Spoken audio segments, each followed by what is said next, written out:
Добрый день, дорогие друзья! Мы сегодня с вами побывали в Wimbledon School of English, школе, которая расположена в 7 минутах ходьбы от станции метро Wimbledon и всего лишь в 40 минутах езды от центрального Лондона. Я надеюсь, что вам понравится то, что мы сегодня для вас сняли. Это интервью с IELTS экзамена, человеком, который принимает IELTS экзамен. И я надеюсь, что вы узнаете очень много нового для себя.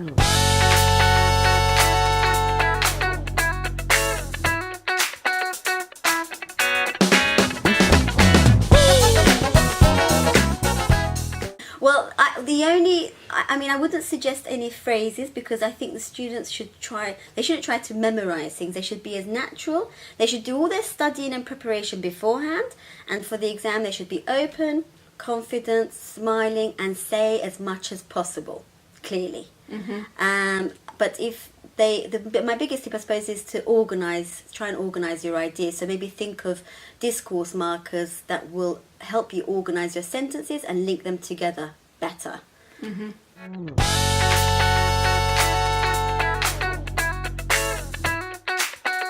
They should do what they do in everyday life and ask the examiner to repeat the questions. Sometimes the examiner may repeat the question word for word, but occasionally, for example in part 3, they can ask the examiner to rephrase the question. This is important because the examiner can do that and they won't lose points for this. So if you're a student, remember that you can ask the examiner to repeat it as you would in everyday life.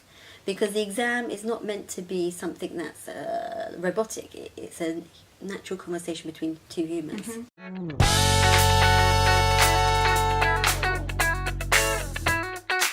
The accent is only a problem if it impedes communication, if it makes you unclear. So accent is not a problem at all. I must make this clear. We all have different accents. Even native speakers have different accents. The question is whether your accent affects your clarity. So as long as you're trying to be as clear as possible when you're speaking, please do not worry about your accent. That's absolutely no problem.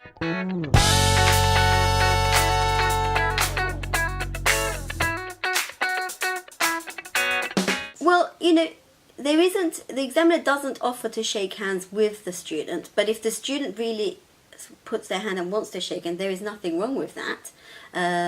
The point is that when the candidate comes into the exam, when the student comes into the exam, they sit down, the examiner will guide them and tell them what they need to do. It's very clear. The examiner will say, can I see your identification, and so forth. So the student doesn't need to feel that they're being out of place or anything like that.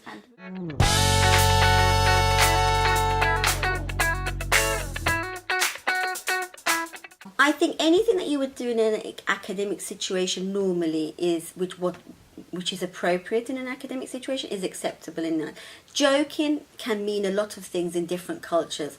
I don't think they should plan any jokes, but if they feel like a bit of sense of humour, they'd like to show their sense of humour, there's nothing wrong with that as long as it's appropriate in the context that they're discussing and as long as it's suitable for the exam.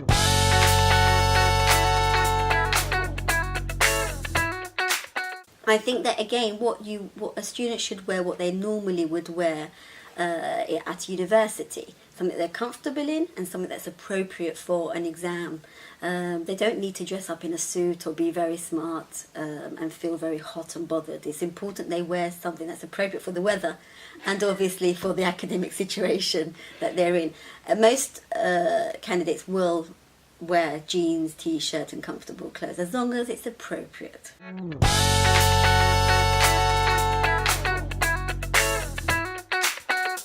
Yes, it is possible to achieve those, though the time frame is key here.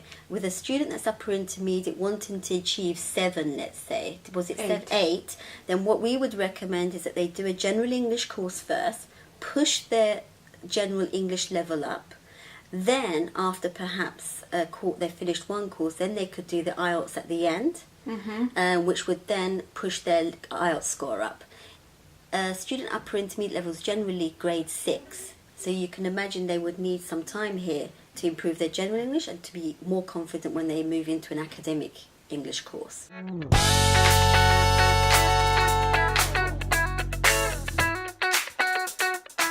First, they need to come to Wimbledon School of English. They need to, I think, if you've decided to take an IELTS exam, you should do a course. Yes. You should definitely do a course. And with the course here, with the support outside the course, with the self-study element, with the Wimbledon online practice, with the social program, because it's important that you balance your study time with your free time. So with the social program, you're still continuing to learn. All these elements would help them achieve the goals. If they're not part of a course, then they should immediately start doing exam practice as much as possible, if they've only got 2 weeks left. The more timed practice you do, the more familiar you'll be on the day. Thank you very much. We look forward to welcoming all your students. Thank you.